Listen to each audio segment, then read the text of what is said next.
প্রিয়া খান আমার হাজবেন্ডকে হানি টেপে পালানোর জন্য একবার চেষ্টা করছে, সেটা আমরা সবাই দেখছি, কিন্তু আমার হাজবেন্ড কখনো বুঝে নাই। আমি তাকে বলছি যে দেখো, এটা হচ্ছে একটা মানে মেয়েটা ভালো না, এটা খারাপ মেয়ে, আমরা কিছুটাই বুঝতে পারতেছিলাম। তো আমি এটা প্রমাণ সহকারে আমি আপনাদেরকে দেখাতে চাচ্ছি। এই যে দেখেন, এটা হচ্ছে প্রিয়া খান।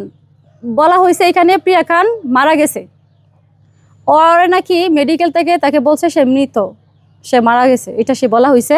তো এখানে আরেকটা পিক আছে, এই যে। তো প্রিয়ার মার একটা বয়েস আমি দিই, প্রিয়া খানের মার মানে ওর আম্মুর একটা বয়েস আমি আপনাদেরকে শোনাচ্ছি। এই যে আমি দিচ্ছি, এই যে দেখে শুনেন।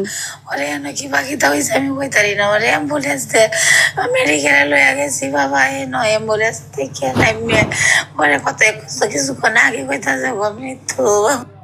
দেখছেন, এই যে আরেকটা আছে। বাবা আর কেউ তোমরা কাছে টিয়া যাইতো না, তোমরা কাছে মাইনা যাত না, আর মিস গাছ যাইতো না, কইতো না মিস গাছ দিয়ে তোমরা চলো না, যাইতো না।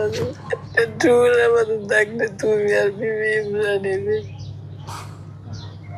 দেখছেন, ওর আম্মু বলতেছে যে তোমার কাছে আর এই প্রিয়া খান টাকা চাইবে না তোমাদের কাছে, প্রিয়া খান কোনো বায়না করবে না তোমাদের কাছে, প্রিয়া খান কখনোই পিৎজা চাইবে না।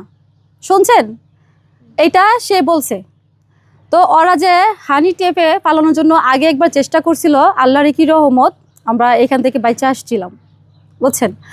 তো এইটা ওদের আজকে চক্রান্ত না, ওরা অনেক দিন ধরে প্ল্যান করে ঢাকা চলে আসছে। ঢাকা আসছে শুধু ইমরানকে ফাঁসানোর জন্য, একটা ফাঁদে ফেলানোর জন্য আসছে। তারপরে হচ্ছে প্রথম কথা হচ্ছে যে ওরা যে ঢাকা থাকে, ওরা কিন্তু মা মেয়ে, ওর মেয়ের দুইটা বিয়ে হয়েছিল। প্রথম বিয়ে যেটা হয়েছে, ওর হাজব্যান্ড ডাকাত ছিল, ডাকাতকে মারা হয়েছে গুলি করে, পুলিশে গুলি করে তার হাজব্যান্ডকে মারছে। আর ওই লোকের নামে 10 মামলা দেওয়া হয়েছিল আগে। 10 মামলা দিয়ে 10 লক্ষ টাকা প্রিয়া খান নিয়ে আসে।